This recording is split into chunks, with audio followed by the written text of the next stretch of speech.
This time on The Art of the Album Cover, we explore the Musical Masterpiece Society.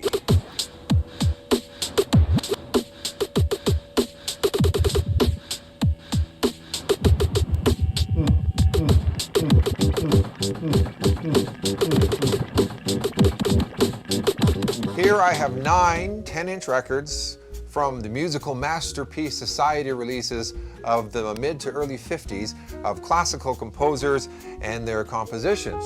The cover art, all the same, just a generic design. The only thing different, of course, being the name of the composer and the composition inside. Sometimes different color. They have the orange, they have the purple, they have the purple, they have the orange, and they have blue. The back covers all the same on them as well. For this one, you would have the front, turn it around, there's your information this way. For this one, here you have the front, turn it around, and the information is this way. It could go either way. These 10-inchers are all side releases with the albums coming out the right side. Now luckily, some of these still feature the original wax paper inner sleeves, like this one right here. You pull it out, you can hear the crinkling of the wax paper, has the creases still from the original release. That's how it was. The earliest inner sleeves, wax paper, 10-inch and 12-inch releases. You'll find wax paper inner sleeves on the early ones there. Not the greatest idea. Pretty fragile wax paper was. This one has a tear. There's a crease and there's a tear because of the crease and the folds, and they would get a little torn, so they didn't last very well. Although out of the 9 records I have, 2 of them still have their inner sleeve and in pretty decent condition. All of the records feature the same label, the blue label with the silver lettering, the Musical Masterpiece Society logo, have a big deep groove. I've been able to pick up 9 of the records from the Musical Masterpiece Society series, but there's a lot more out there. These are the single releases as well. I also managed to pick up, this now is the earliest gatefold 33 RPM vinyl release I have from 1954. Music in Your Home by Olin Downs. And this would be how the idea for a gatefold record began, kind of like a book.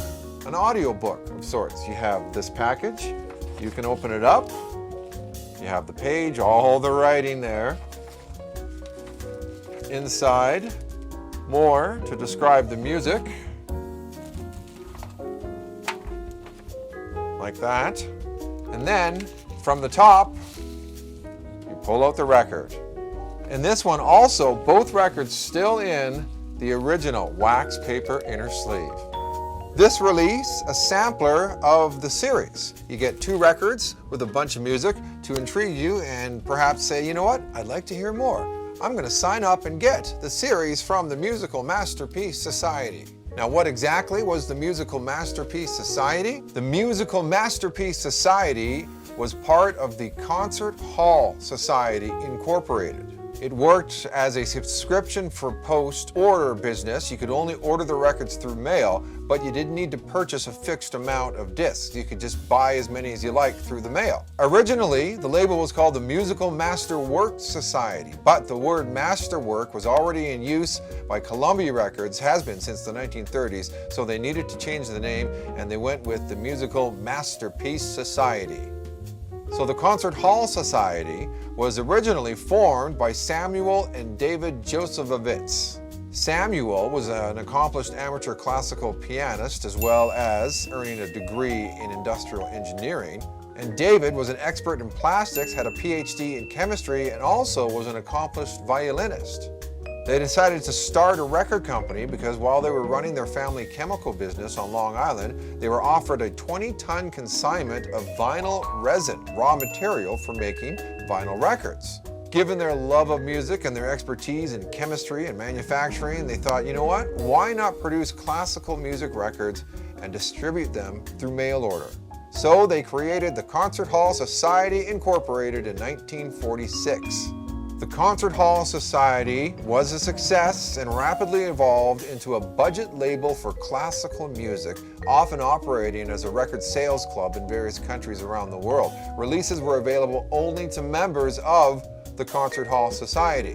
And then in 1952, the brothers decided to branch out the Concert Hall Society and under its umbrella formed the Musical Masterpiece Society. Like Concert Hall Society, MMS was distributed to subscribers only. MMS focused on the standard classical repertoire, and it was an attractive alternative for people who wanted to build a new collection at 50% less than a premium label disc. Originally a success, by the mid-1950s, the MMS had offices in Amsterdam and in Utrecht, but by the early 60s, with changing tastes and 10-inch records basically fading away, the Musical Masterpiece Society disappeared from the market. However, they live on with the art of the album cover.